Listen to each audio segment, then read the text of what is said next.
It is a truth universally acknowledged that a female alpha in possession of a territory must be in want of a mate, preferably one with a functioning brain and the ability to keep his pants zipped.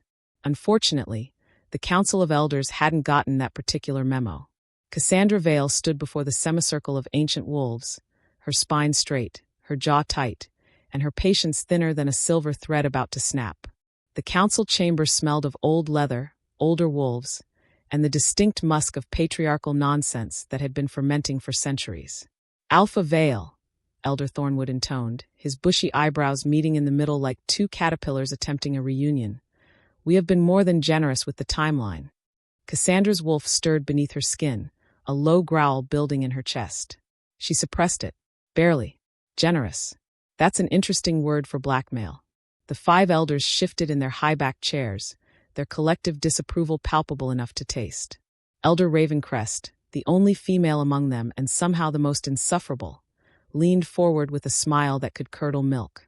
The law is clear, Ravencrest said. An unmated alpha has 6 months to secure a suitable match or face succession challenges. You've had 3 months already, dear. Time is not on your side. Neither is sexism, apparently, Cassandra muttered, loud enough to be heard. Elder Thornwood's face reddened. This is not about your gender. Oh, please. Cassandra crossed her arms. My brother would never be standing here being lectured about his biological clock. He could be unmated for years and you'd call him selective. I'm unmated for 3 months, and suddenly it's a constitutional crisis. Your brother is not alpha, Elder Blackthorn spoke up, his voice like gravel in a cement mixer. You are, and the pack needs stability. They need to see their alpha mated, settled, producing heirs. I'm 27, not a broodmare, Cassandra snapped. And my pack is stable. We're thriving, actually, despite your attempts to undermine me at every. Which brings us to our solution. Elder Thornwood interrupted, sliding a folder across the mahogany table. Cassandra stared at it like it might bite. What solution? Brandon Kane, Ravencrest announced, her smile widening. Beta of the Northridge pack, well-connected, acceptable bloodlines, and most importantly, willing. The air left Cassandra's lungs in a rush. You arranged a mating? Without my consent. We facilitated an introduction, Thornwood corrected. You have 3 months to find a suitable mate. Mr. Kane meets all the criteria. You'll meet him at the Summit Gala next week. We expect you to make a favorable impression. Cassandra's fingers dug into her palms, claws threatening to emerge. And if I refuse? The silence that followed was answer enough. She snatched the folder from the table, not bothering to open it. Fine. I'll meet your beta. But I'm not promising anything. You'll promise to do your duty, Elder Blackthorn rumbled. Or you'll lose everything your family built. Cassandra turned on her heel and strode from the chamber, her wolf snarling in her chest, rage and desperation warring for dominance. 3 months. She had 3 months to find a mate or be stripped of everything. Her title, her territory, her purpose. Behind closed doors, she could afford honesty. She was terrified. But outwardly, Cassandra Vale would be damned before she let anyone see her sweat. Meanwhile, across the territory in an estate that would make a European duke weep with envy, Damien Frost stared at the calendar on his desk like it was a ticking bomb. Which, in a sense, it was. 73 days. That's all he had left before his 30th birthday. 73 days to find true love, or spend the rest of his mortal life as exactly that, mortal. The witch's curse echoed in his mind, as clear as the day she'd spoken it 5 years ago. You have until your 30th birthday to find your true mate, Damien Frost. Fail, and your wolf dies. You'll live out your days as human, watching your empire crumble, your power fade, everything you are turned to dust and memory. She'd smiled when she said it. The bitch had actually smiled. Brooding again? Ethan Cole, his beta and best friend, appeared in the doorway with 2 glasses of whiskey. That's very productive. I'm sure the universe is quaking with fear. Damien accepted the glass and drained half of it in one swallow. The Summit Gala is in a week. Yes. And I need a miracle. Ethan dropped into the leather chair across from him, sprawling with the ease of someone who'd known Damien since they were pups. You've met dozens of women. Hundreds, probably. What makes you think this gala will be different? Desperation, Damien offered dryly. The fact that I'm running out of time and options? You can't force true love, brother. That's literally the point of the curse. I'm aware. Damien set down his glass harder than necessary. But I have to try. I have too much to lose. My pack, my territory, your identity, Ethan finished quietly. I know. They sat in heavy silence, the weight of the unspoken future pressing down like a physical thing. Damien Frost, Alpha of the Western Territory, wealthiest wolf on the continent, cursed to become human if he couldn't find true love by his 30th birthday. The irony wasn't lost on him. He'd spent years building an empire, accumulating power and wealth, becoming the wolf everyone either wanted to be or wanted to be with. And none of it mattered. Not to the curse. Not to fate. The gala might actually be interesting this year, Ethan said, breaking the silence. Word is the elders are pushing Cassandra Vale to mate. Damien's interest sparked. The female alpha? The one and only. Apparently, they've given her an ultimatum. 3 months to find a mate or face succession challenges. That's barbaric, Damien said, though his mind was already turning, calculating. She's one of the best alphas in the region. She's also unmated and female, Ethan pointed out, which, in the eyes of the council, makes her a problem to be solved. Damien stood and moved to the window, looking out over his territory. Somewhere out there, Cassandra Vale was facing her own impossible deadline. A female alpha in need of a mate. An alpha in need of true love. Maybe, just maybe, the universe was about to get interesting. Chapter 1. The Summit Gala was exactly as terrible as Cassandra had anticipated. Glittering chandeliers, designer gowns, alphas posturing like peacocks in heat, and an overwhelming fog of expensive cologne that made her enhanced senses want to stage a rebellion. She'd been there for exactly 47 minutes and had already been propositioned twice, patronized 4 times, and subjected to one incredibly detailed explanation of territorial expansion that she was 90% sure was just a metaphor for the alpha's penis. "Kill me now," she muttered to her reflection in a champagne flute. That would solve the mating problem, her beta, Sienna Marsh, quipped from beside her. "Though I'd prefer you alive. I look terrible in black, and your funeral would require me to wear it for weeks." Cassandra snorted. "Your vanity is comforting." "I try." Sienna scanned the ballroom, her dark eyes sharp. "Brandon Kane is at 3 o'clock, looking like someone told him he won the lottery, and it was you." Cassandra followed her gaze and immediately wanted to drown herself in the champagne fountain. Brandon Kane was handsome in the way that magazine covers liked. Strong jaw, broad shoulders, the kind of smile that probably worked on most women. It made Cassandra's skin crawl. He was making his way toward her with the confidence of a man who thought he'd already won. Behind him, a petite blonde in a dress that barely qualified as fabric watched with narrowed eyes. "Is that his mistress?" Sienna confirmed. "Because nothing says suitable mate like bringing your side piece to the gala where you're supposed to be courting your arranged match." Cassandra's wolf snarled. "Oh, this is going to be fun." Brandon reached them, his smile widening. "Alpha Vale, you're even more beautiful than the rumors suggested. And you're exactly as presumptuous as I expected," Cassandra replied coolly. "Who's your friend?" Brandon barely glanced back. "That's Melissa. She's irrelevant." "Irrelevant," Cassandra repeated. "How charming. I'm sure she feels very valued." His smile faltered. "Cassandra, may I call you Cassandra?" "No." "Right." He recovered quickly. "Alpha Vale, I think we should discuss our arrangement. Privately." "There is no arrangement," Cassandra said. "The elders may have thrown your name at me, but I don't recall agreeing to anything."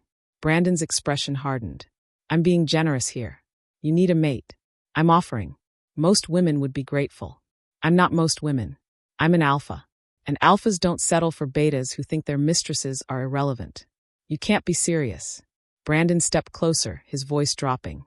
"You think you're in a position to be picky? Everyone knows your situation. 3 months, Cassandra. That's all you have. You should be thanking me for even considering this." Cassandra's vision tinged red. Her wolf pushed forward, dominant and furious. "Let me make something very clear, Brandon. I would rather lose my territory than mate with a man who thinks I should be grateful for his mediocrity. Now get out of my sight before I forget we're in public." "You're making a mistake," Brandon hissed. "You need me more than I need you." "Debatable." Cassandra picked up her champagne flute. "But you know what I definitely don't need? A beta with an ego bigger than his brain, and a mistress he's stupid enough to bring to a courting event." She tossed the champagne directly in his face. The ballroom went silent. Brandon sputtered, champagne dripping from his hair, his face purpling with rage. You bitch. Careful, Cassandra warned, her voice dropping to a growl. That's your alpha you're insulting. You're not my alpha, Brandon spat. And after tonight, you won't be anyone's alpha for long. He stormed off, Melissa scurrying after him, and the ballroom erupted in whispers. Cassandra stood perfectly still, her heart pounding, very aware that she'd just publicly rejected the Elder's chosen candidate and probably sealed her fate. Well, Sienna said dryly. That went well. Shut up, Cassandra muttered. She turned to leave, desperate for air, for space, for anything that wasn't the weight of 100 judgmental stares, and walked directly into a wall. Except it wasn't a wall. It was a chest. A very broad, very solid chest that smelled like pine forests and winter nights, and something else. Something that made her wolf go utterly still. Strong hands steadied her as she stumbled back. Easy there. Cassandra looked up. And up. The man was tall, devastatingly handsome, with dark hair and eyes the color of a storm about to break. He wore a tailored suit that probably cost more than her car, and he was looking at her with an expression of amused surprise. I'm so sorry, she started, then registered the wine stain spreading across his pristine white shirt. Oh no. Yes, the man said, glancing down at his ruined shirt. Oh no indeed. I'll pay for the dry cleaning, Cassandra blurted, mortified. Or buy you a new shirt. Multiple shirts. A whole wardrobe if necessary. That won't be necessary. His lips curved into a smile that did dangerous things to her pulse. Though I have to ask, is assaulting people with beverages a hobby, or were you just having a particularly bad night? Cassandra's cheeks burned. You saw that. Everyone saw that. He was still holding her arms, she realized, and he didn't seem inclined to let go. Though I have to say, it was the most entertaining thing to happen at this gala in years. Possibly ever. Glad I could provide the evening's entertainment, Cassandra said, trying to step back. He released her, but didn't move away. I'm Damien Frost. The name hit her like a physical blow. Damien Frost. Alpha of the Western Territory. Wealthiest wolf on the continent. The one alpha even the elders couldn't push around. And she just spilled wine all over him. Cassandra Vale, she managed. Though I suspect you already knew that. The female alpha who just publicly rejected Brandon Kane, Damien confirmed. Yes, I'm aware. He tilted his head, studying her with unnerving intensity. Brave. Or possibly suicidal. I haven't decided which yet. Both probably, Cassandra admitted. Excuse me, I should. Have dinner with me. She blinked. What? Dinner? Damien repeated, as if it was a perfectly reasonable request. Tomorrow night. 8 o'clock. Why would I have dinner with you? His smile widened. Because you just burned your only bridge with the council. Because you have less than 3 months to find a mate. And because Cassandra Vale, I think I might have a solution to both our problems. Both? Cassandra's wolf perked up, interested despite her better judgment. Tomorrow night, Damien said. He produced a business card from seemingly nowhere and pressed it into her hand. Don't be late. I have a proposition for you. Before she could respond, he was gone, melting into the crowd with the ease of someone who owned every room he walked into. Cassandra stared at the card in her hand, her heart hammering. Sienna appeared at her elbow. Did Damien Frost just ask you to dinner? I think so, Cassandra said faintly. And did he say he has a proposition? Yes. Well, Sienna said, a slow smile spreading across her face. This just got interesting. Chapter 2. Damien's estate was obscene. There was no other word for it. The sprawling mansion looked like something out of a Gothic romance novel. All stone and stained glass and towers that probably had gargoyles lurking somewhere. The driveway alone was longer than most city blocks, lined with ancient oaks that created a cathedral of branches overhead. Cassandra pulled up in her modest sedan, feeling suddenly very aware of how outclassed she was. You can still leave, she told herself. You can absolutely just turn around and... The front door opened, and Damien Frost emerged, looking unfairly attractive in dark slacks and a charcoal sweater that hugged his frame in ways that should be illegal. Too late now. She climbed out of the car, smoothing down her dress. A simple navy sheath that Sienna had insisted made her look powerful but approachable. Right now, she just felt underdressed. Alpha Vale, Damien greeted, his smile warm. Right on time. I appreciate punctuality. I appreciate not wasting time, Cassandra replied. So let's skip the pleasantries. What's your proposition? His smile widened. Direct. I like that. But business can wait until after dinner. I didn't invite you here just to talk shop. Then why did you invite me? Because, Damien said, offering his arm, you're interesting. And interesting people are rare in our world. Against her better judgment, Cassandra took his arm. His scent washed over her. Pine and winter and something uniquely him. And her wolf practically purred. Down, girl, she warned silently. Dinner was served in an intimate dining room with floor-to-ceiling windows overlooking a moonlit garden. The meal was exquisite. Herb-crusted salmon, roasted vegetables, wine that probably cost more than her monthly budget. Damien was an attentive host, asking about her pack, her territory, her interests beyond the political maneuvering of werewolf society. It should have been pleasant. Instead, it was torture, because Cassandra was acutely aware of every moment, every glance, every casual brush of his hand against hers when he passed her the wine. Her wolf was going insane, drawn to him in a way that terrified her.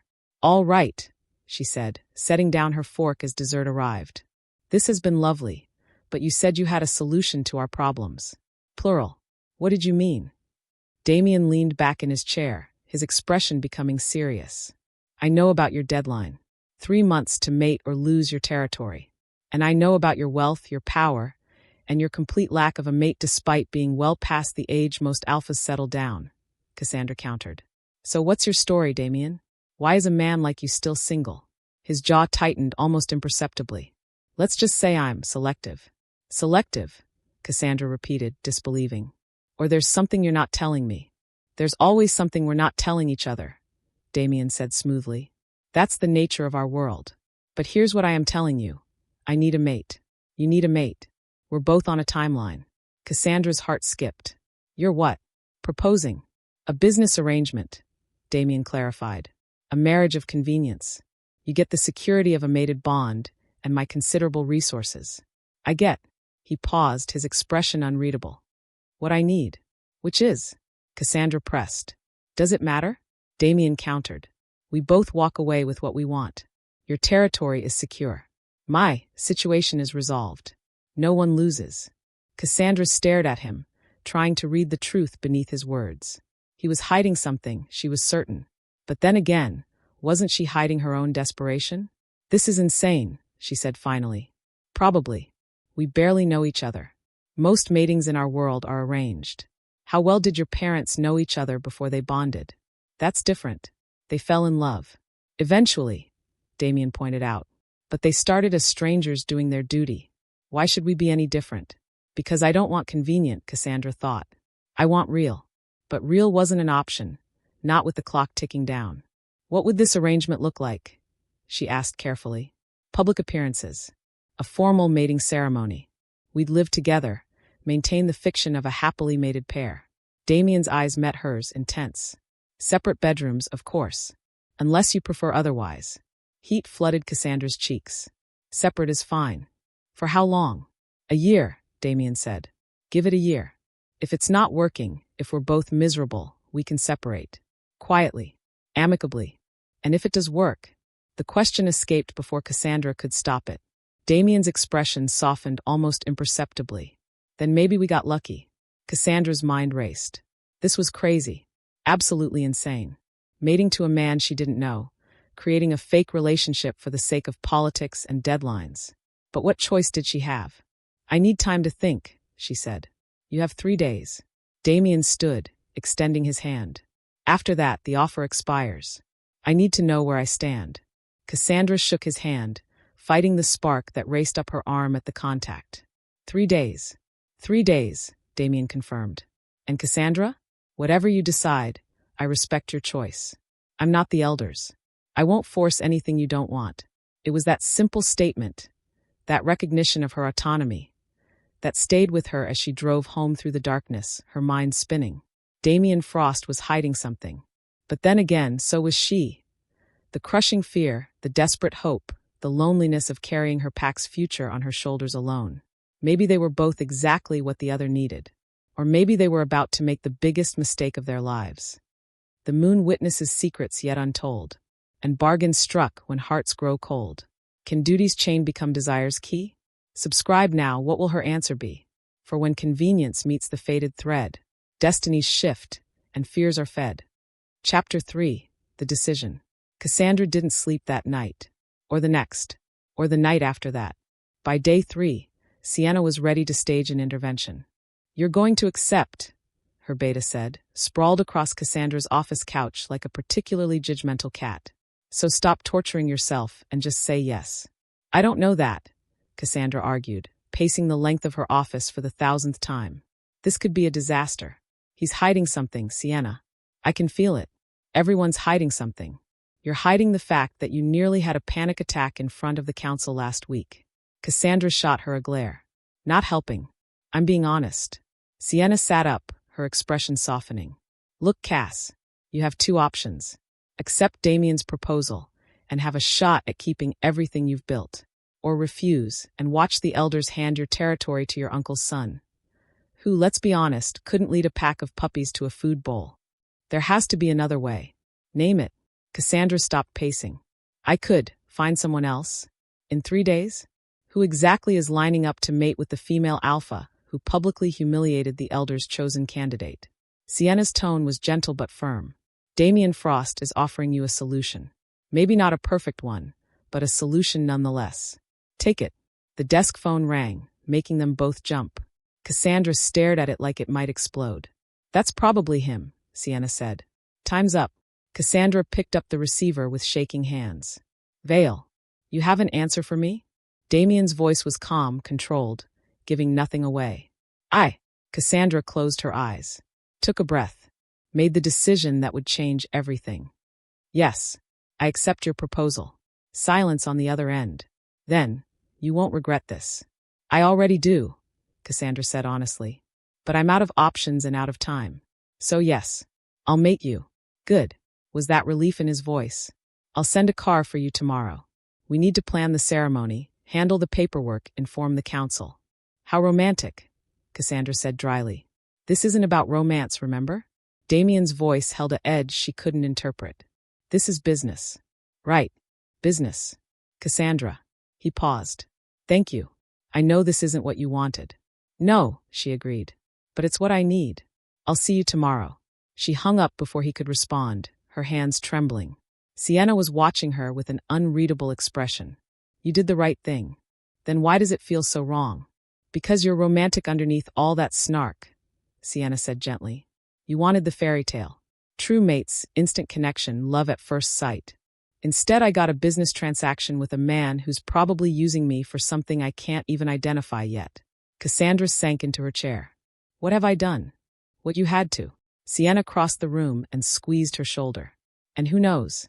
Maybe it'll surprise you. Maybe convenience turns into something real.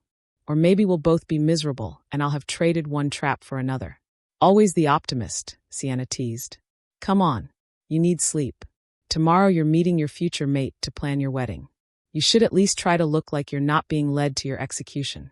Cassandra managed a weak laugh. "No promises." That night, alone in her bed, Cassandra stared at the ceiling and wondered what Damien Frost was hiding. What desperate need drove him to propose to a stranger, to bind himself to someone he barely knew? And more importantly, would she regret finding out? Across the territory, Damien Frost stood in his study, staring at the calendar. 70 days. Cassandra Vale had agreed. In 70 days, he would turn 30. And somewhere between now and then, he had to hope that this arrangement, this desperate gamble, would transform into the one thing the curse demanded. True love. Ethan appeared in the doorway. "She said yes. She said yes. And you're going to tell her about the curse?" Damien's jaw tightened. "Eventually." "Damien." "Not yet," he cut in sharply. "She agreed to a business arrangement. If I tell her about the curse now, she'll think I'm using her. Which I am, but she doesn't need to know that yet." "This is going to blow up in your face," Ethan warned. "Probably."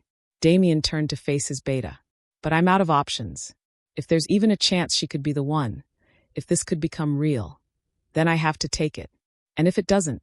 Damien didn't answer. Because if it didn't work, if he couldn't break the curse, then in 70 days he would lose everything that mattered. His wolf, his power, his identity. And Cassandra Vale would be bound to a broken, human shell of the man she'd agreed to mate. "It has to work," he said finally. "Failure isn't an option." Chapter 4. The mating ceremony was exactly as awkward as Cassandra had anticipated. They'd decided on a small affair. Immediate pack members only, no grand spectacle to appease the masses. Damien had arranged everything with ruthless efficiency. The venue, the officiant, the formal notifications to the council. All Cassandra had to do was show up and say her vows. Simple, transactional, utterly devoid of romance. Perfect. Except standing in the dressing room of Damien's estate, wearing a dress that probably cost more than her car, Cassandra felt anything but prepared. "You look beautiful," Sienna said softly, adjusting the delicate silver circlet that served as her crown. "Truly. I look like I'm playing dress-up," Cassandra muttered, staring at her reflection. The dress was stunning. Ivory silk that flowed like water, with intricate beading across the bodice that caught the light. She looked every inch the alpha's mate. She felt like a fraud. "Cass." Sienna turned her around, hands firm on her shoulders. "You can still back out. If this feels wrong, if you're not ready." "I'm never going to be ready," Cassandra interrupted. "But it's this or lose everything. So I'm doing it." A knock at the door. Ethan's voice filtered through. "It's time." Cassandra's stomach dropped. The ceremony took place in Damien's private chapel. Because of course he had a private chapel. Moonlight streamed through stained glass windows, painting everything in shades of blue and silver. The small gathering of pack members watched in silence as Cassandra walked down the aisle. And there, waiting at the altar, was Damien. He looked devastating in a black suit, his dark hair swept back, his storm-gray eyes locked on her with an intensity that made her breath catch. For a moment, just a moment, Cassandra could almost pretend this was real, that he was waiting for her because he wanted to, not because they'd both been backed into corners by circumstance. Then reality crashed back, and she remembered: business arrangement, convenience, nothing more. The officiant began the ceremony, his words washing over her in a blur. Traditional vows, ancient promises, the binding of two alphas into one mated pair. Cassandra heard herself responding, felt her hand in Damien's as they exchanged ceremonial marks. And then came the moment she'd been dreading. "The bond must be sealed," the officiant intoned. "As is tradition, the alphas will complete the mating." Cassandra's eyes flew to Damien's. They hadn't discussed this part. The physical bond, the bite that would link them supernaturally. "It's required," Damien said quietly, too low for anyone else to hear. "But I'll make it quick." "I won't. It doesn't have to be intimate." Something in Cassandra's chest twisted at that. The clinical way he said it, like he was discussing a medical procedure rather than the most sacred act between mates. "Okay," she whispered. Damien's hand came up to cup her face, his touch surprisingly gentle. "I'm sorry this isn't what you wanted." Before she could respond, he leaned in. His lips brushed her jaw, then lower, finding the juncture of her neck and shoulder. Cassandra's wolf surged forward, eager, desperate for the bite that would seal their bond. Damien's teeth sank in. The world exploded. Cassandra gasped as the mating bond snapped into place, a rush of sensation that threatened to overwhelm her. She could feel Damien, his emotions, his presence, a tether connecting them that hummed with power. Surprise, relief, and underneath it all, something darker. Desperation, fear. "What are you hiding?" she thought. If Damien heard her through the bond, he gave no sign. He pulled back, his expression carefully neutral, though his eyes blazed with something she couldn't name. "It's done," the officiant announced. Damien Frost and Cassandra Vale are now mated before Pack and Moon. Applause erupted. Cassandra barely heard it over the roaring in her ears, too focused on the new presence in her mind. Damien's hand found hers, squeezing once. "Smile," he murmured. "We need to sell this." "Right, because this wasn't real. This was a performance." Cassandra smiled for the cameras, for the pack members, for the council who would receive photos as proof of her mating. She smiled through the reception, through the congratulations, through the knowing looks and not-so-subtle implications about their wedding night. And all the while, the bond thrummed between them, a constant reminder that she was now tied to a man she barely knew, a man with secrets that pulsed through their connection like a heartbeat. "You must be exhausted," Damien said hours later, after the last guest had left. They stood in the foyer of his, their estate, suddenly alone and achingly aware of each other. "I'm fine," Cassandra lied. Damien's expression said he knew it was a lie. The bond, she realized, made lying significantly harder. "I'll show you to your room," he said. As agreed, we'll maintain separate spaces. You have full run of the estate, access to anything you need. Think of this as your home now. Because it is my home, Cassandra said, a edge to her voice. We're mated, Damien. That makes this my territory, too. Something flickered in his eyes. Approval, maybe. Yes, it does. I'm glad you're not going to be a passive partner in this. I'm not passive in anything, Cassandra shot back. His lips curved. I'm beginning to realize that. He led her upstairs to a suite that was bigger than her entire apartment back home. A massive bed dominated the space, covered in silk sheets that probably cost more than her monthly salary. French doors opened onto a private balcony overlooking the moonlit grounds. This is, Cassandra trailed off, overwhelmed. Yours, Damien finished. My rooms are down the hall. If you need anything. I won't, she said quickly. Too quickly, judging by his raised eyebrow. Right. He moved toward the door, then paused. Cassandra, I know this isn't ideal, but I meant what I said. You won't regret this. That remains to be seen, she said honestly. After he left, Cassandra sank onto the bed, the weight of the day crashing down on her. She was mated, bonded to Damien Frost. And despite her best efforts to keep it businesslike, to maintain emotional distance, she could feel him through their connection. A constant presence in the back of her mind. This was supposed to be simple. A transaction. Nothing personal. So why did her wolf already feel possessive? Why did some traitorous part of her want to follow Damien down the hall and demand to know what he was hiding? This is going to be a disaster, Cassandra whispered to the empty room. Through the bond, faint and distant, she felt an echo of agreement. Wolf-face, the vows are spoken. The bond is sealed in fire. But can a contract kindle true desire? Secrets pulse through threads that bind two souls. Subscribe now as the truth unfolds. For convenience becomes a dangerous game. When hearts catch fire in passion's flame. Crescent Moon. Chapter 5. Living with Damien Frost was like being trapped in a beautifully appointed prison with an enigmatic cellmate who happened to smell like heaven and look like sin. Cassandra had been at the estate for 2 weeks, and she still felt like a guest. Despite Damien's insistence that she make herself at home, despite the staff treating her with deference as their alpha's mate, she couldn't shake the feeling of impermanence. Like she was playing a role that didn't quite fit. It didn't help that Damien was confusing. He was attentive but distant. He made sure she had everything she needed, included her in packed business, introduced her to key allies and contacts. But there was a wall between them, invisible but impenetrable. Every time she thought they were connecting, he'd retreat. Every time the bond sparked with genuine emotion, he'd shut down. It was driving her insane. He's doing it again, Cassandra told Sienna over lunch in the estate's sunroom. The vanishing act. Define vanishing, Sienna said, stealing a grape from Cassandra's plate. We'll be talking, having an actual conversation, and then suddenly he remembers he has urgent business. Or a call to take.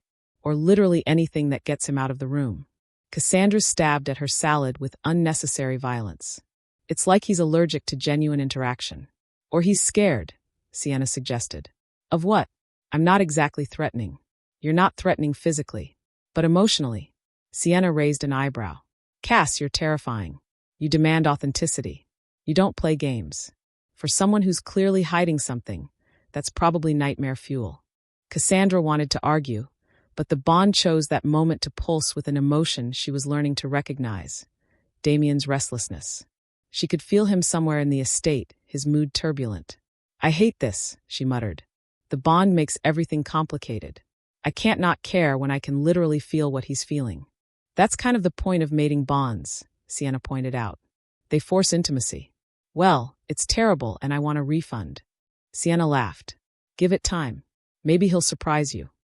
That evening, Cassandra found Damien in his study, surrounded by papers and looking like he hadn't slept in days. You're going to work yourself to death, she said from the doorway. He looked up, surprise flickering across his face before he schooled it into his usual neutral expression. Just catching up on correspondence. At 9 p.m., Cassandra entered uninvited, settling into the chair across from his desk. Don't you have people for that? I prefer to handle certain matters personally. His tone was polite but dismissive. The universal signal for please leave. Cassandra ignored it. We need to talk, she said. Damien set down his pen with visible reluctance. About this. She gestured between them. Us. Whatever this is we're doing. We're mated, Damien said carefully. As per our agreement. Yes, but we're also strangers living in the same house and connected by a supernatural bond that makes emotional distance impossible. Cassandra leaned forward. So I need to know, what are we actually doing here, Damien? Are we partners? Roommates? What? He was quiet for a long moment, his expression unreadable. Through the bond, she felt his conflict. The war between wanting to open up and the instinct to protect himself. I don't know, he admitted finally. I didn't plan for. For what? For you to be you. The words came out raw, honest. I expected this to be simple. Clinical. But you're not simple, Cassandra. And that's complicated. I'm not trying to complicate things, she said softly. But we're bonded now. We're in each other's heads. Pretending we're nothing to each other doesn't work when I can feel your emotions like they're my own. I know. Damien ran a hand through his hair, and for the first time, he looked uncertain. Vulnerable. I'm trying to maintain boundaries. For both our sakes. Why? Cassandra challenged. What are you so afraid of? His jaw tightened. I'm not afraid. Liar. The bond pulsed with his fear, sharp and undeniable. You're terrified of something. I can feel it, Damien. What are you hiding? Nothing that concerns you, he said, the walls slamming back into place. Cassandra stood, frustration burning in her chest. Everything about you concerns me now. That's what mating means. But if you want to keep your secrets and push me away every time we get close, fine. Just don't expect me to play happy mate for the cameras while you treat me like a stranger in private. She was halfway to the door when his voice stopped her. Cassandra. She turned. Damien was on his feet, his expression tormented. I'm not trying to hurt you. I'm trying to protect you. From what? From me. The admission seemed to cost him. From the truth. From disappointment. Cassandra's anger faltered. Damien. Give me time, he said quietly. Please. I'm not good at this. At trusting, at opening up. But I'm trying. The sincerity in his voice, the vulnerability he was showing. It undid something in her chest. Okay, she said. But Damien, partners don't keep secrets from each other. Not forever. Eventually, you're going to have to trust me. I know, he said. And through the bond, she felt his desperate hope that when that day came, she wouldn't hate him for what she learned. Chapter 6. The Kiss. The spring gala came too soon. Cassandra stared at herself in the mirror, adjusting the emerald green gown that Damien's stylist had picked out. It was beautiful. Off the shoulder, fitted through the bodice, flowing into an elegant train. She looked like someone's fantasy of an alpha's mate. She felt like a fraud preparing for the performance of her life. You look stunning, Damien said from the doorway. Cassandra turned, and her breath caught. He was in a tailored tuxedo, his dark hair perfect, his storm-gray eyes locked on her with an intensity that made her skin heat. You don't look so bad yourself, she managed. His lips curved. Careful. That almost sounded like a compliment. Don't let it go to your head. They'd fallen into this pattern over the past few weeks. Gentle teasing, careful banter. Anything to avoid the deeper conversations that lurked beneath the surface. It was safer this way. Less complicated. Or it would be, if Cassandra's wolf wasn't pushing her to close the distance, to touch him, to explore the connection that thrummed between them. Ready? Damien offered his arm. As I'll ever be. The gala was in full swing when they arrived. The grand ballroom packed with the region's most powerful alphas. Cassandra felt the weight of their stares, the speculation in their eyes. Damien Frost's mysterious mate. The female alpha who'd landed the most eligible wolf on the continent. If only they knew the truth. Breathe, Damien murmured as they entered. You look terrified. I'm surrounded by wolves who want to know why you chose me, Cassandra whispered back. Terrified seems appropriate. I chose you because you're brilliant, strong, and the only person in recent memory to throw a drink in someone's face at a formal event. His hand tightened on hers. And because you're real in a world full of artifice. Don't let them make you doubt that. Cassandra looked up at him, startled by the sincerity in his voice. Through the bond, she felt his conviction. He meant it. Thank you, she said softly. Anytime. They made their rounds, Damien introducing her to allies and rivals alike. Cassandra played her part perfectly. Charming, confident, every inch the alpha's mate. But she was acutely aware of Damien beside her, his hand at her lower back, his presence a constant anchor. And the bond kept betraying her, sending little jolts of awareness every time he touched her, every time his scent washed over her, every time he looked at her like she was something precious. This is fake, she reminded herself. A business arrangement. Don't confuse performance with reality. But when Brandon Kane appeared, his expression ugly with resentment, Damien's arm wrapped around her waist in a gesture that felt far more possessive than necessary. Alpha Vale, Brandon sneered. Or should I say Mrs. Frost? You certainly landed on your feet. Brandon. Cassandra's voice was ice. Still bitter, I see. Just surprised, he said. I didn't realize Damien was so desperate he'd made the first alpha who threw a drink. Damien moved before Cassandra could respond, getting directly in Brandon's space. Speak about my mate like that again, and you'll regret it. The temperature in the immediate area dropped 10 degrees. Several nearby conversations halted. Brandon's face went pale. I wasn't. You were, Damien said softly. Dangerously. And you need to leave. Now. Brandon fled, and Cassandra stared at Damien in shock. You didn't have to do that. Yes, I did. He looked down at her, his eyes blazing. No one disrespects you. Not while I'm standing here. Something in Cassandra's chest cracked open. Damien. Dance with me, he interrupted. Please. He led her to the dance floor before she could respond, pulling her into his arms as a slow melody began. They moved together in perfect sync, the bond humming between them, aware of every point of contact.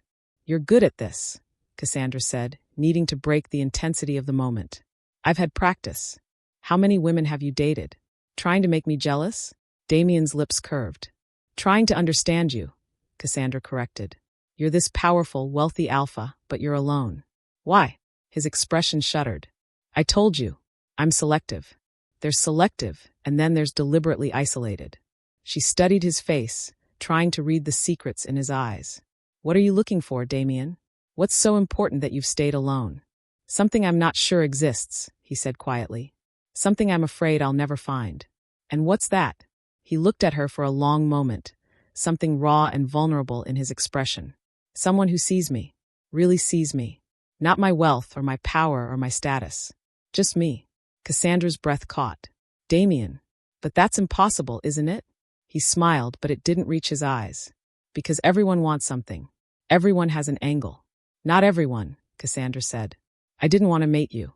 I didn't even like you when we met. His smile became real. I know. It was refreshing. But I'm starting to, she admitted. Like you, I mean. Despite your secrets and your walls and your infuriating habit of disappearing mid-conversation. Cassandra, I know this is supposed to be business, she continued. But we're bonded now. And I keep feeling things. Through the connection. Things that make me think maybe this doesn't have to be fake. Damien stopped dancing, his hands tightening on her. Around them, the music continued, couples swirling past, but they stood frozen. It's the bond, he said, but his voice was uncertain. It makes everything feel more intense. Is that what you tell yourself? Cassandra challenged. Because I'm starting to think you're lying. To yourself and to me. Cassandra. Kiss me, she said. What? Everyone's watching. We're supposed to be newly mated and completely in love. She looked up at him, her heart hammering. So kiss me. Give them a show. It was a test. A challenge. A demand for honesty in the only way she knew how to ask for it. Damien's eyes darkened. You don't know what you're asking. Then show me. He stared at her for one more heartbeat. Then his hand came up to cup her face, his touch achingly gentle, and he leaned in. The kiss started soft. A brush of lips, a whisper of contact. But then the bond flared between them, carrying sensation and emotion in a wave that threatened to drown them both. Damien's arms wrapped around her, pulling her closer, and Cassandra went willingly, her hands fisting in his jacket. The kiss deepened, became something fierce and desperate. Something that had nothing to do with performance, and everything to do with the truth they'd both been denying. Damien kissed her like she was air and he was drowning, like she was the answer to a question he'd been asking his entire life. And Cassandra kissed him back, her wolf howling in triumph, the bond singing between them in a harmony that felt like coming home. When they finally broke apart, both breathing hard, the ballroom had gone quiet. Everyone was staring. Well, Damien said, his voice rough. I think we sold it. But Cassandra knew, and she knew he knew, that had nothing to do with selling anything. That kiss was real as the bond between them, as real as the feelings she'd been trying so hard to deny. "Yeah," she whispered. "We sold it." Through the bond, she felt his turmoil, his desire warring with his fear, his desperate hope clashing with crushing guilt.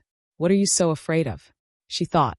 But Damien just held her closer, his face buried in her hair, and whispered words she almost couldn't hear. "I'm sorry." Between the stolen kisses and the lies, a curse counts down beneath the starlit skies. Can love be real when time is running thin?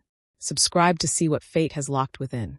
For when the clock strikes 12 on destined day, one wolf will either rise or fade away. Chapter 7. Cassandra woke to an empty bed. Not unusual, since they still maintained separate rooms, and an ache in her chest that had nothing to do with physical pain. The bond was wrong. She couldn't explain it better than that. Something in Damien's emotional signature felt off, like a discordant note in a symphony. Anxiety, dread, and underneath it all, that ever-present fear that she still couldn't identify. She found him in his study, exactly where she'd expected, surrounded by papers and looking like he hadn't slept. "How long have you been awake?" she asked. He didn't look up. "Long enough." Cassandra closed the door behind her. "We need to talk about last night." "Nothing to talk about," Damien said, his tone carefully neutral. "We gave them a show. Mission accomplished. That's what you're going with." "It was a show. What else would it be?" He finally met her eyes, and his were carefully blank. "Liar," the bond whispered. She could feel his conflict, his desire to pull her close warring with his need to push her away. "I felt it, Damien," she said softly. "Through the bond. That wasn't fake. Neither of us were performing." His jaw tightened. "The bond intensifies physical attraction. It doesn't mean—" "Don't," Cassandra interrupted. "Don't dismiss what happened. And don't lie to me when I can literally feel the truth." Damien stood abruptly, moving to the window. "What do you want me to say, Cassandra? That I'm attracted to you? That this arrangement is becoming complicated? Fine. I admit it. But it doesn't change anything." "Why not?" "Because this was supposed to be simple." The words exploded out of him. "We both get what we need, maintain emotional distance, and go our separate ways when it's done. But you—" He turned to face her, his expression tortured. "You're making that impossible." "Good," Cassandra shot back. "Because this distance thing isn't working. We're bonded, Damien. We're in each other's heads. Pretending we don't care doesn't make it true. You don't understand. Then help me understand." She crossed to him, refusing to let him retreat. "Tell me what you're so afraid of. What secret is worth destroying whatever we're building?" "I can't. Can't or won't." "Both," he said desperately. "Cassandra, if I tell you, if you know the truth, you'll—" "I'll what? Leave you." She laughed bitterly. "We're mated. I literally can't leave without both of us suffering." "You'd hate me," Damien said quietly. "And I'm not ready for that." The raw honesty in his voice stopped her cold. Through the bond, she felt his terror, not of losing her, but of her disgust, her disappointment. "I could never hate you," she said. "You say that now." "Damien." She reached up, cupping his face, forcing him to look at her. "Whatever you're hiding, whatever you think will make me run, I'm stronger than that. But I can't fight an invisible enemy. I can't help you if you won't let me in." For a moment, she thought he might break. His eyes were wet, his emotions churning through the bond in a storm of guilt and longing. His hand came up to cover hers. "Soon," he whispered. "I promise. Just give me a little more time." It wasn't enough. But looking at him, feeling his anguish, Cassandra couldn't push. "Not now." "Okay," she said. "But Damien, time is the one thing we might not have as much of as you think." Something flickered in his eyes, panic maybe, but before she could question it, he pulled away. "I need to make some calls," he said, retreating behind his professional mask. "Council business." And just like that, the moment was over. The walls were back up, the distance restored. Cassandra watched him go, frustration and worry warring in her chest. She was falling for him. Despite the secrets, despite the lies, despite every instinct screaming that this was a terrible idea, she was falling for Damien Frost. And she was terrified it would destroy them both. Chapter 8. 2 weeks passed in a strange limbo. They maintained the facade of a happy mating in public, attending events, making appearances, playing the perfect couple. But in private, the distance between them grew. Cassandra tried not to let it hurt, tried to remember this was a business arrangement, that she'd agreed to this, that emotional entanglement was never part of the deal. Her wolf didn't care about the deal. And when Damien announced they'd be attending a gathering at the Silver Moon Pack, where his ex would be present, Cassandra discovered she had a jealous side she'd never known existed. You dated Natasha Silvermoon? Sienna's eyes were wide. The Natasha Silvermoon? She's gorgeous. Thank you, Sienna. Very helpful, Cassandra muttered, staring at her closet like it contained the secrets of the universe. What does one wear to meet your fake husband's ex-girlfriend? Something that says, I'm confident and not at all threatened. Sienna pulled out a red dress. This. Definitely this. It's too much. It's perfect. Trust me. The Silver Moon estate was impressive. All glass and modern architecture, so different from Damien's Gothic mansion. And Natasha Silvermoon was exactly as stunning as Cassandra had feared. Tall, blonde, with legs that went on forever and a smile that could stop traffic. Natasha greeted them at the door with the kind of confidence that came from knowing you were the most beautiful woman in any room. Damien, she purred, kissing his cheek. It's been too long. Natasha. Damien's tone was polite but cool. This is my mate, Cassandra. Natasha's eyes flicked to Cassandra, assessment sharp and immediate. Of course. The famous female alpha. I've heard so much about you. I'm sure you have, Cassandra said, forcing a smile. Congratulations on your mating, Natasha continued. So sudden, wasn't it? I believe we were all quite surprised when Damien announced he'd bonded. There was something in her tone that made Cassandra's hackles rise. A subtle dig, too refined to be called outright rude. Not as surprised as I was, Cassandra replied sweetly. But you know how it is. When you find your true mate, timing doesn't matter. Natasha's smile tightened almost imperceptibly. Your true mate. How lovely. Through the bond, Cassandra felt Damien's tension, his discomfort with the situation. Good. He should be uncomfortable. The evening was torture. Natasha circled them like a shark, making subtle comments about the past she shared with Damien, dropping little reminders of their history. And Damien, for his part, remained frustratingly neutral, giving nothing away. She dated him for 2 years, someone whispered nearby. Cassandra's enhanced hearing picked it up easily. Everyone thought they'd mate. Then he just ended it. No explanation. I heard she's never gotten over him, another voice added. Poor thing. Cassandra's wolf snarled. Poor thing indeed. She found Damien on the terrace, staring out at the moonlit gardens. Alone. Hiding? She asked. He turned, surprise flickering across his face. Needed air. You. Same. She joined him at the railing, very aware of the distance between them. Natasha seems nice. Cassandra. No, really. Beautiful, charming, clearly still in love with you. She's quite the package. Damien's jaw tightened. Are we really doing this? Doing what? Cassandra turned to face him. Acknowledging that your ex-girlfriend is inside, making very clear she thinks your mating was a mistake. What Natasha thinks doesn't matter. Doesn't it? Cassandra challenged. Because from where I'm standing, it looks like you two had something real. Something that maybe you're both regretting ending. That's not. Damien stopped, his expression frustrated.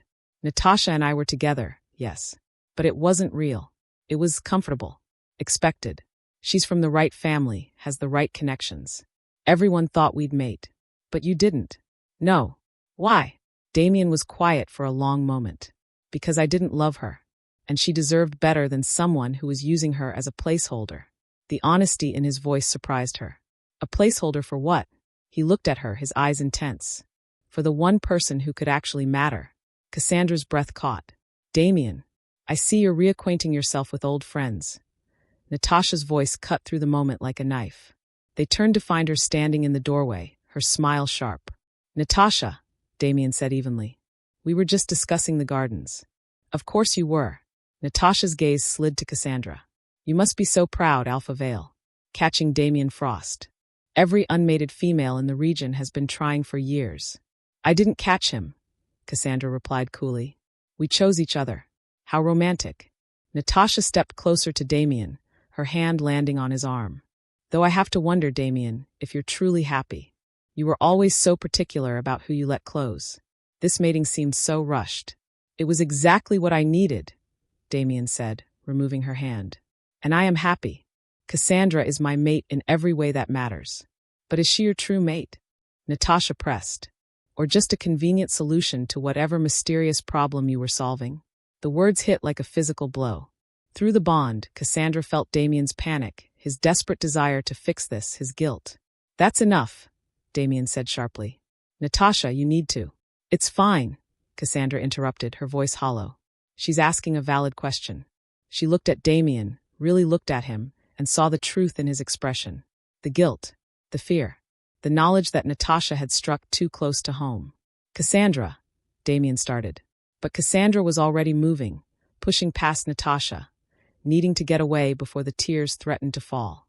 She heard Damien call her name, felt his distress through the bond, but she didn't stop, couldn't stop, because Natasha was right. Cassandra wasn't Damien's true mate. She was a convenient solution, a business arrangement, someone he'd bonded with because he needed something, not because he loved her. And realizing she wanted to be loved by him, desperately, completely, hurt more than anything she'd ever felt. Doubt creeps in like shadows through the trees, and jealousy cuts deeper than the breeze. What secret could tear two souls apart? Hit subscribe, prepare to guard your heart, for truth comes dressed in painful guise. And in the next chapter, love's disguise dies. Chapter 9.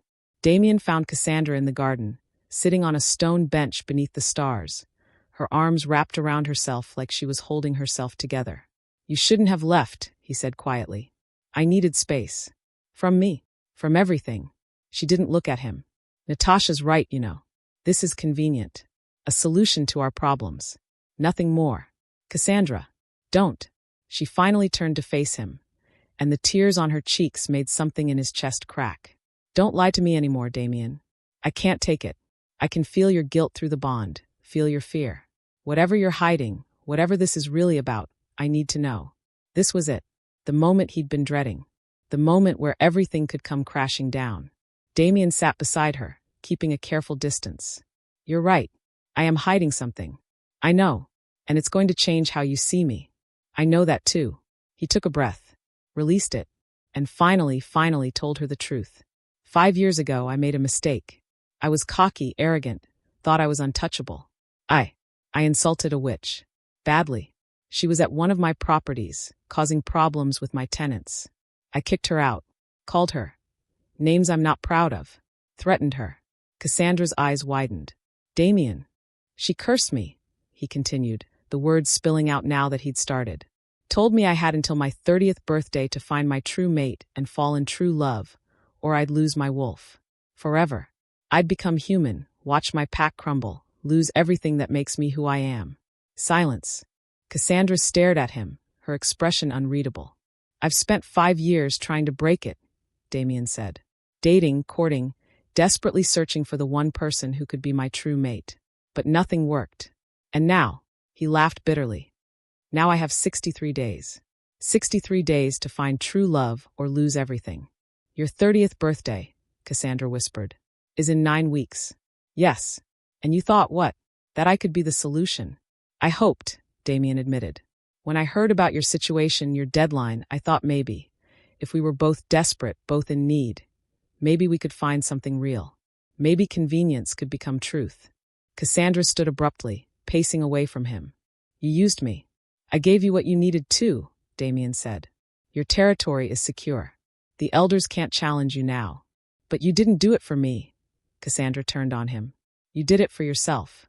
To save your wolf. To break your curse. I was just a convenient solution, exactly like Natasha said." "At first," Damien admitted, standing. "Yes. At first, you were a solution. But Cassandra, these past weeks, getting to know you, living with you, feeling you through the bond, it's become so much more than that." "Has it?" Her laugh was bitter. "Or is that just the desperation talking? How do I know you actually care about me, and you're not just panicking because time's running out?" "Because I'm terrified," Damien said, his voice raw. "Not of losing my wolf. Not anymore. I'm terrified of losing you. Of you looking at me the way you are right now, like I'm someone you don't recognize. Someone you can't trust." "I don't know if I can trust you," Cassandra said, her voice breaking. "You lied to me. Every day for weeks you lied. I know. You let me fall for you knowing I was just a means to an end." "You weren't," Damien stopped. "You fell for me?" Cassandra laughed again, tears streaming down her face. "Of course I did, you idiot. Despite the secrets and the walls and the distance. I fell for you. And now I find out I was never anything more than your best shot at breaking a curse. That's not true, Damien said desperately, crossing to her. Cassandra, I don't know when it happened, but somewhere along the way, you stopped being a solution and started being everything. I wake up thinking about you. I go to sleep with your presence in my mind. Every time you smile, every time you challenge me, every time you look at me like I'm worth something. It kills me because I know I don't deserve it. You're right, Cassandra said. You don't. The words were a knife to his chest. Through the bond, he felt her pain, her betrayal, her desperate desire to believe him warring with her need to protect herself. I'm sorry, he whispered.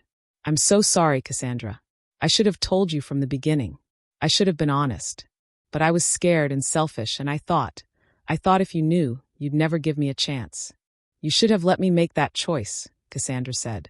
Instead, you manipulated me, used my desperation against me. I know, and now we're bonded, stuck together whether we want to be or not. I want to be, Damien said. If you believe nothing else, believe that. I want you, Cassandra. Not because of the curse. Not because you're convenient. But because you're brilliant and fierce, and you make me want to be better than I am. Cassandra stared at him, her expression torn. I don't know how to believe you. I don't know how to trust this when the foundation was a lie.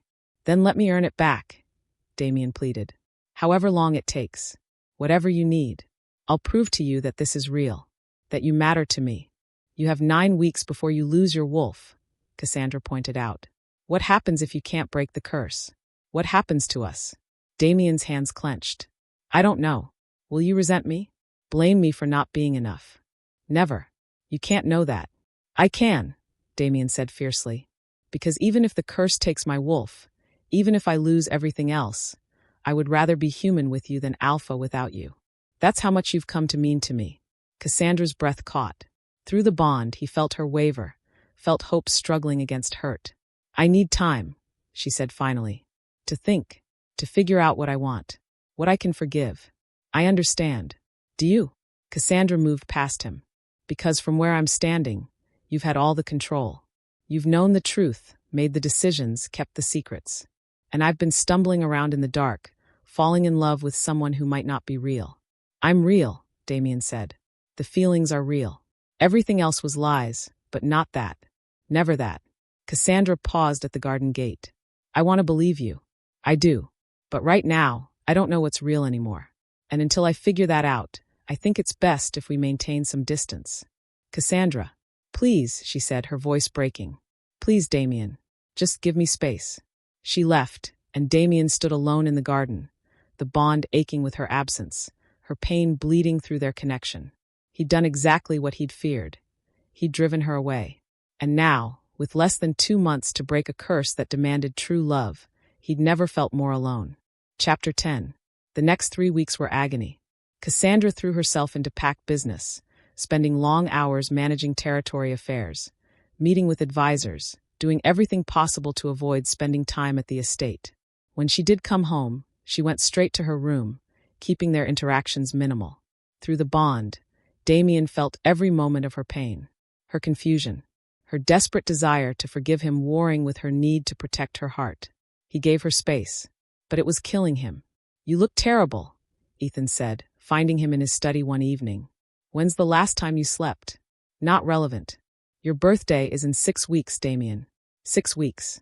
And instead of trying to fix things with Cassandra, you're hiding in here. I'm giving her space, Damien said. Like she asked. Space is one thing. This complete emotional isolation is another. Ethan sat across from him. You need to fight for her. I lied to her, Ethan. For weeks. I used her. Why would she want me to fight? Because she's in love with you, you idiot. I can see it.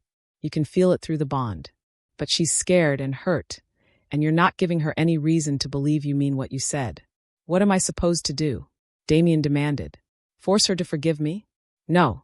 You're supposed to show her you're willing to be vulnerable. To risk everything for her, the way you're asking her to risk everything for you. Damien was quiet for a long moment. And if she still can't forgive me, then at least you'll know you tried. Damien found Cassandra in the library, curled up in a window seat with a book she wasn't reading. Can we talk? He asked. She looked up, surprise flickering across her face. I thought you were respecting my space. I was. I am. but Ethan pointed out that space and avoidance aren't the same thing. He moved into the room slowly, like approaching a skittish animal. And I think we've been avoiding each other long enough. Cassandra closed her book. What do you want to talk about? Everything, Damien said. I want to answer every question you have. I want to be completely honest. No more secrets. No more walls. Just truth. She studied him for a long moment. Okay, then answer this. Do you love me? Damien's breath caught. Yes. Are you sure? Or is it just the curse making you think you do? I'm sure, he said, because the feeling isn't desperate or forced. It's natural, like breathing. You walked into my life and somehow became essential. I don't know exactly when it happened, but yes, Cassandra. I love you. Tears welled in her eyes. I wish I could believe that. What would it take? Damien moved closer. What do I need to do to prove it? I don't know, Cassandra admitted. Because even if you love me now, what happens if the curse isn't broken? What happens when you wake up on your 30th birthday without your wolf? Will you still love me then? Or will you resent me for not being enough? You are enough, Damien said fiercely. More than enough. And if the curse takes my wolf, if I become human, then I'll spend the rest of my life proving that you're worth more to me than any power or status. I'll choose you over everything, Cassandra. I already have. Have you? She stood facing him. Because from where I'm standing, you're still holding back. Even now, even after confessing the curse, you're keeping part of yourself separate. Like you're scared to fully commit because you don't know what the future holds. She was right. Even now, part of him was protecting himself, holding back from complete vulnerability. You're right, he admitted. I am scared. Terrified, actually. Of losing my wolf, yes. But more terrified of losing you. Of giving you everything I am and having it not be enough. That's not how love works, Cassandra said softly. Love isn't about being enough. It's about being willing to be imperfect together. To mess up and forgive and try again. I know. Do you? She stepped closer. Because I need to know that if we do this, if I let myself fully love you, you're all in. No more secrets. No more holding back. Just us messy and imperfect and real. Damien looked at her, this woman who'd become his everything, and made his choice. I'm all in, he said. I love you, Cassandra Vale. Not because you can break my curse. Not because you're convenient. But because you're brave and brilliant, and you make me want to be better than I am. You challenge me. You see through my walls. And somehow you're still here, giving me a chance I definitely don't deserve. No, Cassandra agreed, but she was smiling through her tears. You don't deserve it, but I'm giving it to you anyway. Because I love you too. Despite the lies and the secrets and the complete disaster this has been. I love you. The bond exploded between them, carrying the truth of her words, the depth of her feelings. Damien pulled her into his arms, holding her like she was the only real thing in his world. Because she was. I'm sorry, he whispered into her hair. For all of it. I'm so sorry. I know. She pulled back just enough to look at him. And I forgive you. But Damien, no more secrets. From now on, we face everything together. Together, he agreed. She kissed him. And it was different from before. Not performative. Not uncertain. This was real and deep and full of promise. A kiss that said, I choose you, I love you, I'm here. When they finally broke apart, both breathing hard, Cassandra's expression turned serious. We have 6 weeks to break this curse. I know. And if we can't, she asked, if true love isn't enough, what then? Damien cupped her face, his thumb brushing away her tears. Then we figure it out. Together. Human or wolf, cursed or free, I'm yours. And you're mine. That's all that matters. Promise. Promise. Through the bond, they felt each other's truth. Each other's love. Each other's determination to face whatever came next. Together. Confessions made beneath the waning moon. But will their love bloom bright, or die too soon? The curse draws near. Its hunger dark and deep. Subscribe, dear listener. Promises to keep. For when the dawn breaks on his final day, will love be strong enough, or slip away? Chapter 11. With the truth between them and love finally acknowledged, the next weeks took on a desperate intensity. Cassandra moved into Damien's room without discussion. There was no point in maintaining separate spaces when time was their enemy, and every moment mattered. They fell asleep tangled together, the bond humming between them, stronger now that honesty had replaced secrets. But the curse hung over them like a sword, and as Damien's birthday approached, the pressure mounted. "There has to be something we're missing," Cassandra said, poring over ancient texts in the library. "Some loophole, some way to break it that doesn't rely on hope." "True love is the condition," Damien said from across the room. He was reviewing old correspondence from the witch, searching for any clue they'd missed. "That's all she said. Find your true mate and fall in true love before your 30th birthday, or lose your wolf. But how do we know if it's enough?" Cassandra looked up, fear etched on her face. "We love each other. We're bonded. What more does the curse want?" "I don't know," Damien admitted. And that uncertainty was slowly eating him alive. Ethan appeared in the doorway. "You two need a break." "We need a solution," Cassandra corrected. "What you need is to stop treating this like a problem to solve and start acting like mates who love each other." Ethan crossed his arms. "You're so focused on the curse, you're forgetting to actually live." "We don't have time to live," Damien said. "I have 3 weeks, Ethan. 3 weeks before everything might change," Ethan finished.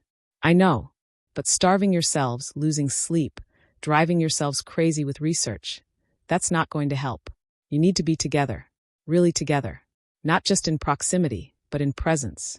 Cassandra and Damien exchanged glances. Through the bond, they felt each other's exhaustion, each other's fear. "He's right," Cassandra said quietly. "We're so focused on preventing the future, we're not living in the present." Damien set down his papers. "What do you suggest?" "A date," Cassandra said. "A real one. Not public appearances or pack business. Just us doing something normal." "Normal," Damien repeated, a smile tugging at his lips. "I'm not sure I remember what that is." "Then let's figure it out together." They drove into the mountains, leaving the politics and pressure behind. A cabin by a lake, courtesy of Ethan, who'd insisted they needed privacy. No pack members. No responsibilities. Just them. "This is nice," Cassandra said, standing on the dock as sunset painted the sky in shades of gold and crimson. "Peaceful." Damien wrapped his arms around her from behind, pulling her against his chest. "I can't remember the last time I felt peaceful. Even now, with the deadline looming. Especially now," he said, "because you're here. And somehow, that makes everything else manageable." Cassandra turned in his arms, looking up at him. "I'm scared, Damien. What if this isn't enough? What if we love each other and it still doesn't break the curse?" "Then we adapt," he said simply. "Cassandra, I've spent 5 years terrified of becoming human. But now I'm more scared of losing you than losing my wolf. If the curse takes my power, I'll deal with it. As long as I have you, I'll be okay." "You really mean that?" "Yes." He kissed her forehead. "My identity isn't just being an alpha anymore. It's being yours." Tears welled in her eyes. "I love you. I love you too." He paused. "And I need to tell you something else. Something I've been thinking about." "What?"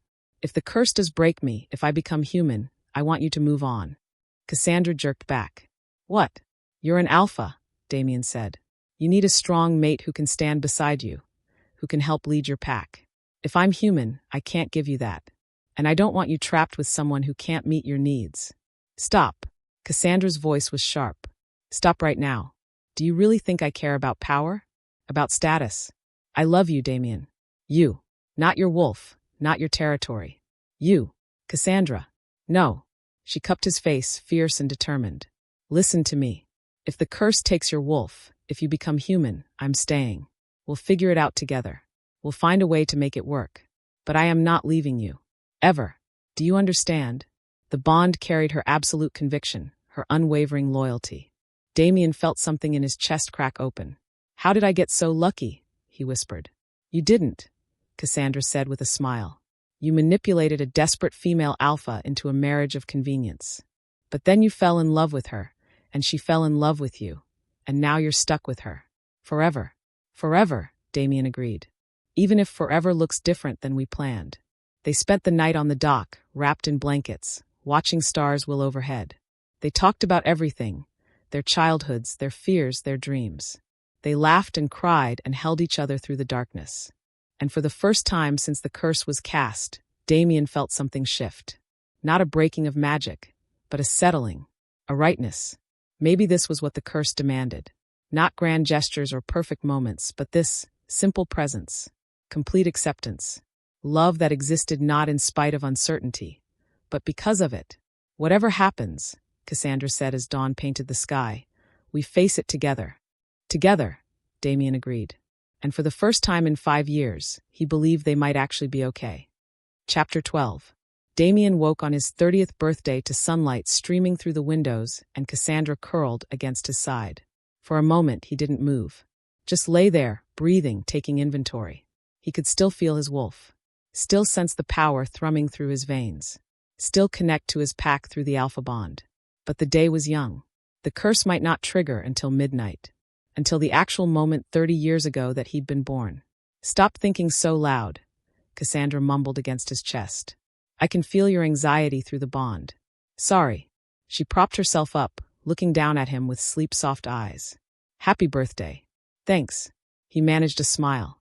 It might be my last one as an alpha. Or it might be the first one of forever, she countered. We don't know yet. So let's not borrow trouble. You're very optimistic for someone who can feel my terror. One of us has to be. She kissed him softly. I love you.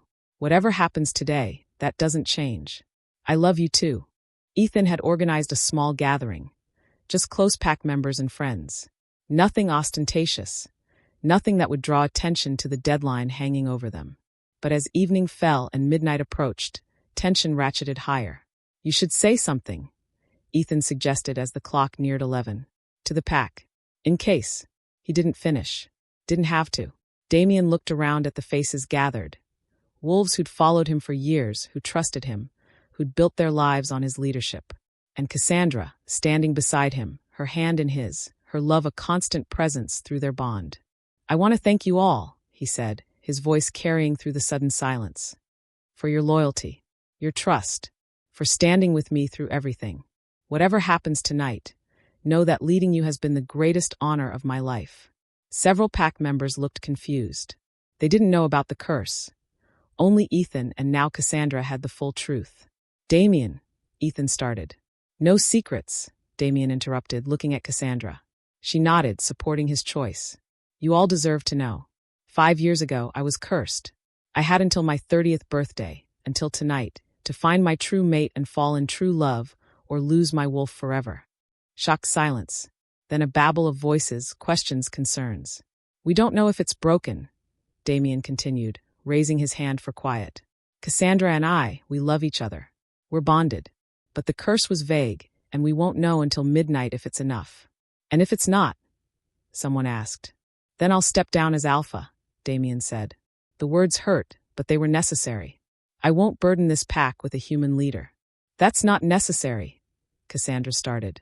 It is, Damien said gently. You know it is. An alpha without a wolf can't protect them, can't maintain the bonds. They deserve better. You are better, she insisted. With or without your wolf. The clock ticked toward midnight.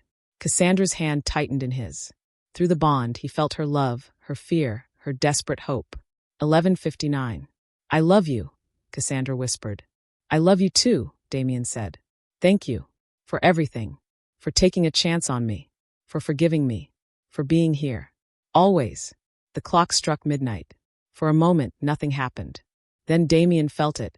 A pulling sensation, like something being ripped from his core. His wolf howled, a sound of agony and loss. The pack bonds began to fray, connections severing one by one. No, Cassandra breathed. No, it can't. Damien fell to his knees, the pain excruciating. His wolf was being torn away, piece by piece, the very essence of who he was dissolving like smoke. Damien. Cassandra dropped beside him, her hands on his face. Stay with me. Please stay with me. I'm sorry, he gasped. Cassandra, I'm so sorry. I love you. I love you so much. I know you do. And I love you too.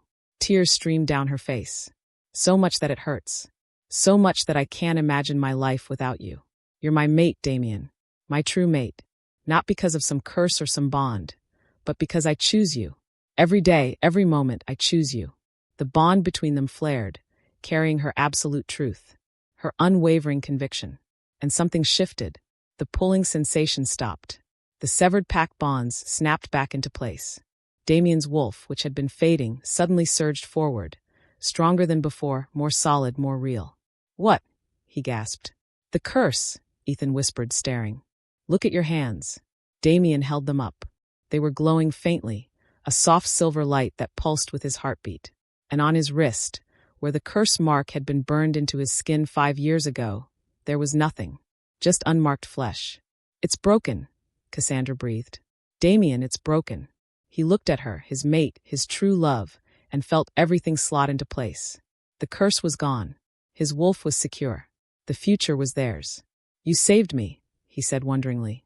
"We saved each other," she corrected, and kissed him while the pack erupted in cheers, while magic swirled around them, while their bond sang with the truth of true love, finally realized.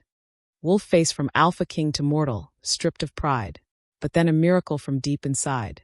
True love's confession broke the darkest spell. Subscribe and see where fate and magic dwell. For in the darkest hour, truth is found, and miracles grow from love's most sacred ground. Crescent Moon.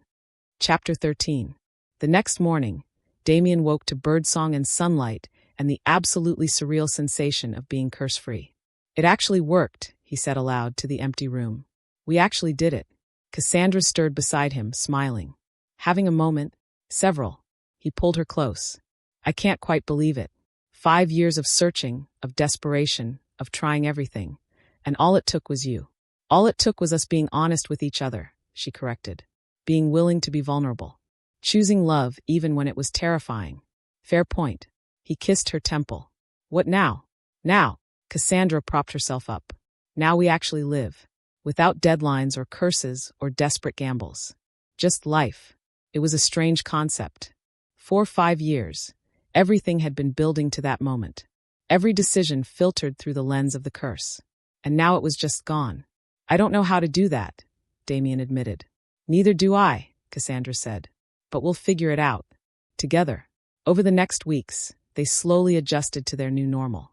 Cassandra officially moved her pack operations to Damien's territory, merging their resources and leadership.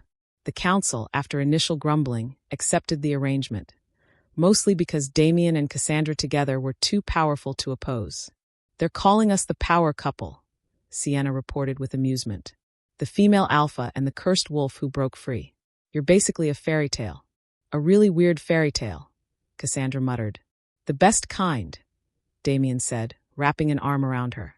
They received visits from other alphas, some curious, some envious, all wanting to understand how they'd made it work. Damien and Cassandra became unwitting counselors, helping other mismatched or troubled matings find their way. "We should write a book," Ethan joked. "How to Fall in Love While Saving Yourself from Ancient Curses, a Guide." "That's a terrible title," Cassandra said. "But accurate," Damien pointed out. One evening, 3 months after the curse broke, Cassandra found a letter on her desk.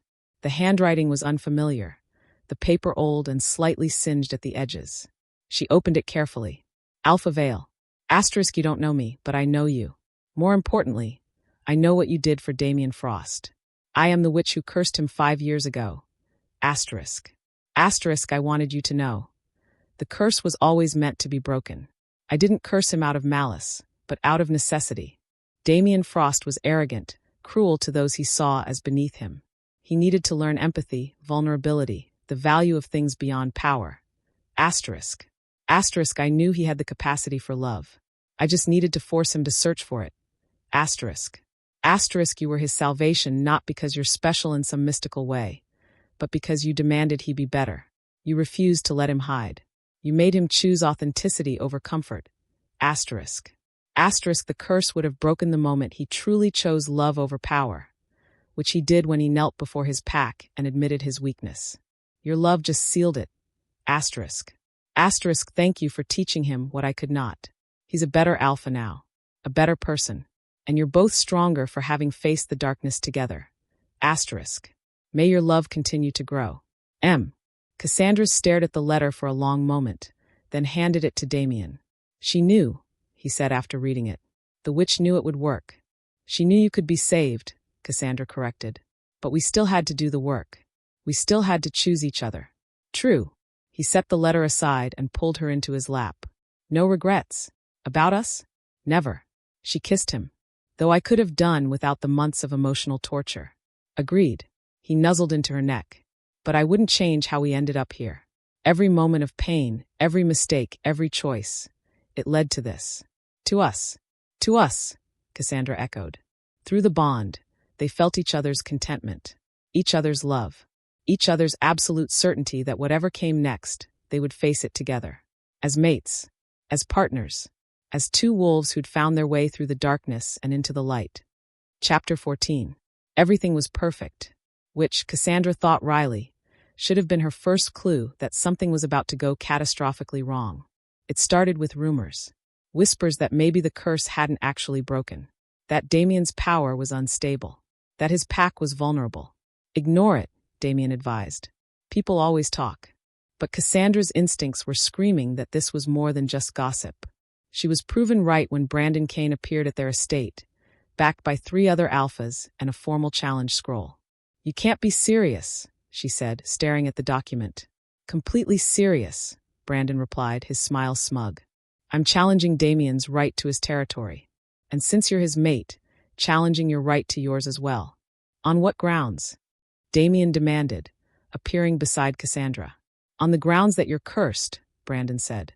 That your power is compromised. That the witch's magic still taints you. The curse is broken, Cassandra said. Everyone witnessed it. Did they? Brandon's smile widened. Or did they witness a convincing performance? Magic fades, Frost. How do we know you're truly free? How do we know you won't lose your wolf tomorrow, or next month, or next year? This is insane, Damien said. This is politics, Brandon corrected. And the council has agreed to hear my challenge. 3 weeks from now, you'll face me in ritual combat. Winner takes all. He left before either of them could respond, his companions laughing as they departed. He can't do this, Cassandra said, fury burning in her chest. The curse is broken. You proved it. Proving it and convincing the council are different things, Damien said grimly. If they're willing to hear the challenge, it means they have doubts. Then we make them certain. Cassandra grabbed his hand. We go before the council. We prove beyond any doubt that you're free. And how do we do that? Damien asked. Magic doesn't leave receipts, Cassandra. There's no documentation that says curse successfully broken. Then we find the witch, she said. She cursed you. She can verify it's broken. We don't even know her name. Then we figure it out. Cassandra's voice was steel. Because I am not letting Brandon Kane steal everything we've built. Not when we fought so hard to get here. The search for the witch consumed them. They reached out to magical contacts, consulted ancient records, followed every lead no matter how tenuous. This is impossible, Ethan said after another dead end. Witches don't exactly advertise their locations. We're running out of time, Cassandra said. The challenge is in a week. We could refuse, Damien suggested. Walk away. Start somewhere new. No. Cassandra's voice was firm. We don't run. We fight. Cassandra, you're my mate, she interrupted. And I don't abandon my mate. If Brandon wants a fight, we'll give him one. With or without the witch's testimony. Through the bond, Damien felt her absolute determination. Her unwavering loyalty. You would fight for me, he said wonderingly. Even if we might lose everything. Of course I would, she said simply. That's what love is, Damien. Standing together even when it's terrifying. The bond flared between them, carrying truth and devotion and absolute certainty. And Damien realized they'd already won. Because no matter what happened with Brandon's challenge, no matter what the council decided, they had each other. And that was worth more than any territory or title. Then we fight, he said. Together. Together, she agreed. The challenge took place in the council's arena, with the entire werewolf community watching. Brandon was confident, practically preening as he took his position. Last chance to surrender, he called across the arena. Save yourself the humiliation. Not a chance, Damien replied. The fight was brutal. Brandon was a capable fighter, and he'd clearly been preparing. But Damien was an alpha, and he fought with the strength of knowing he had everything to lose and everything to fight for. Cassandra watched from the stands, her hands clenched, every blow landing on Damien feeling like it landed on her through the bond. Come on, she whispered. You can do this. The fight seemed to go on forever. Both wolves were bloodied, exhausted, pushed to their limits. And then Brandon made a mistake. Overextended on an attack, left himself open. Damien didn't hesitate. He struck, fast and decisive, bringing Brandon to the ground in a submission hold. Yield, Damien growled. For a moment, Brandon struggled. Then, grudgingly, I yield. The arena erupted in cheers. Damien released Brandon and staggered back, barely able to stand. Cassandra was there instantly, supporting him, her hands gentle despite her euphoria. You did it, she whispered. You won. We won, he corrected. We fought this together. Elder Thornwood stepped forward, his expression grave. The challenge is decided in favor of Alpha Frost. But the question of the curse is irrelevant, a new voice interrupted. Everyone turned to see an elderly woman making her way into the arena. She wore simple clothes, but power radiated from her in waves. The witch. The curse was broken months ago, she announced. I should know. I cast it, and I witnessed its destruction when Damien Frost chose vulnerability over pride, love over power. His wolf is secure. His magic is clean. And anyone who questions it can take it up with me. She looked at Brandon with such contempt that he actually took a step back. Case closed, she asked the council. Elder Thornwood looked like he'd swallowed something sour. Case closed. The witch nodded, then turned to Damien and Cassandra. Take care of each other. You've earned your happiness. She vanished as mysteriously as she'd appeared, leaving stunned silence in her wake. Then Ethan started clapping. Others joined in. Soon the entire arena was cheering, celebrating not just Damien's victory, but the proof that true love could break even the darkest curse. I love you, Damien said, pulling Cassandra close despite the pain of his injuries. I love you too, she replied. Now let's go home. You need healing and rest. And you. I need you, she said simply. Everything else is secondary. She chose the man, not power, not his throne. And in that choice, she wasn't left alone. Together they defeated every foe. Subscribe for the final chapter's glow. The epilogue awaits with joy to bring. True love triumphant. Hear the pack wolves sing. Chapter 15.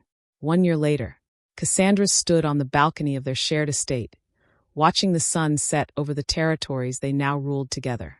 Behind her, she could hear the sounds of the anniversary celebration. Pack members laughing, music playing, the joyous chaos of wolves who'd found their peace. Hiding? Damien asked, joining her. Observing, she corrected. There's a difference. He wrapped his arms around her, pulling her back against his chest. 1 year. Can you believe it? Barely. She leaned into him. It feels like yesterday you were proposing a fake marriage to a desperate alpha. And look at us now, Damien said. Disgustingly happy, running 2 territories, the envy of every mismatched mate in the region. We should write that book Ethan suggested, Cassandra joked.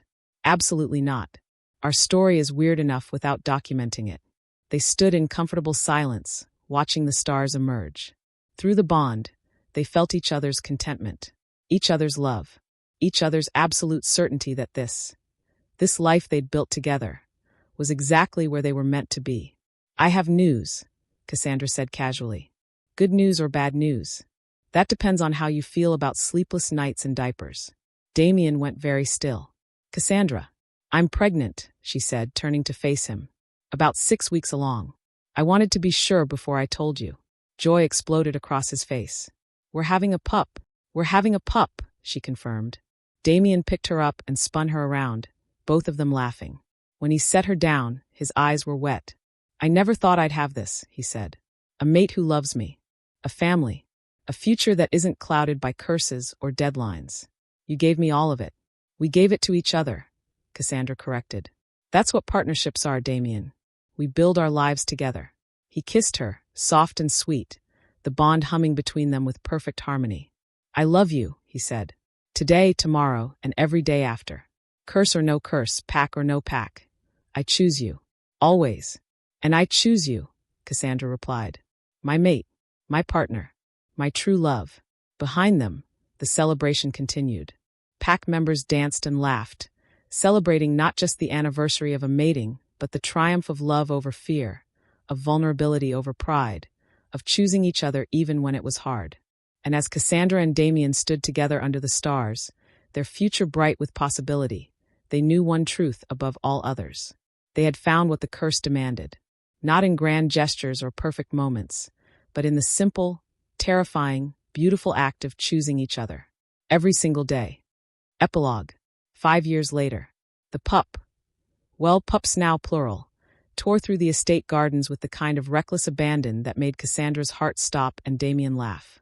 "They're going to hurt themselves," she said, watching their twin daughters climb a tree that was definitely too tall for 3-year-olds. "They're fine," Damien assured her. "They're alphas. Strong genes. They're toddlers with delusions of invincibility. So basically you at every age."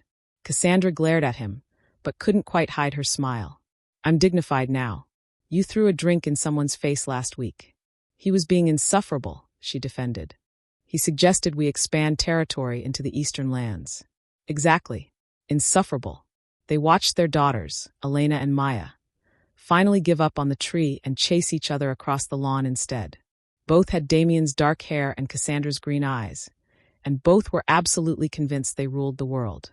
They weren't entirely wrong. "Do you ever regret it?" Cassandra asked. "The way we started. All the drama and lies and desperation." Damien considered the question seriously. "No, because it made us who we are. We built our relationship on honesty that came from dishonesty. We learned to trust through betrayal. We found love in the least likely place. In a business arrangement," Cassandra said. "In a desperate gamble," Damien corrected. "And somehow we won. We really did." She leaned against him, watching their children play. "I love you. I love you too." He kissed her temple. "Thank you. For taking a chance on me. For forgiving me. For building this life with me. Thank you for being worth the risk." The bond hummed between them, as strong now as the day it was formed. Maybe stronger, built on years of partnership and parenthood and choosing each other through every challenge. "Mama, Papa," Elena called, running toward them. "Maya says she's going to be alpha when she grows up, but I want to be alpha." "You can both be alphas," Cassandra assured her. "There can only be one alpha," Maya protested. "Actually," Damien said, scooping both girls into his arms, "your mother and I both lead our pack. So you could both be alphas too if you work together." "Like you and Mama?" Elena asked. "Exactly like us," Cassandra said. The girls seemed to consider this, then Maya declared. "Okay, we'll be alphas together, but I get the bigger office." "There's no bigger office," Damien said, laughing. "Then we'll build one," Elena announced. As the girls ran off to plan their shared future, Damien and Cassandra looked at each other and laughed. "This is our life now," she said. "Negotiating territory disputes between 3-year-olds. "I wouldn't change it for anything," Damien replied. And as the sun set over their territory, over the pack they'd built, over the family they'd created, Cassandra knew he meant it. They'd started with a lie and built a truth. Started with convenience and found forever. Started with a curse and created magic. And in the end, that was the greatest love story of all. The end. Thank you for listening, Moonbound Hearts. If you enjoyed this story, please subscribe to hear more paranormal romances, and leave a review sharing your favorite moments. Your support means the world.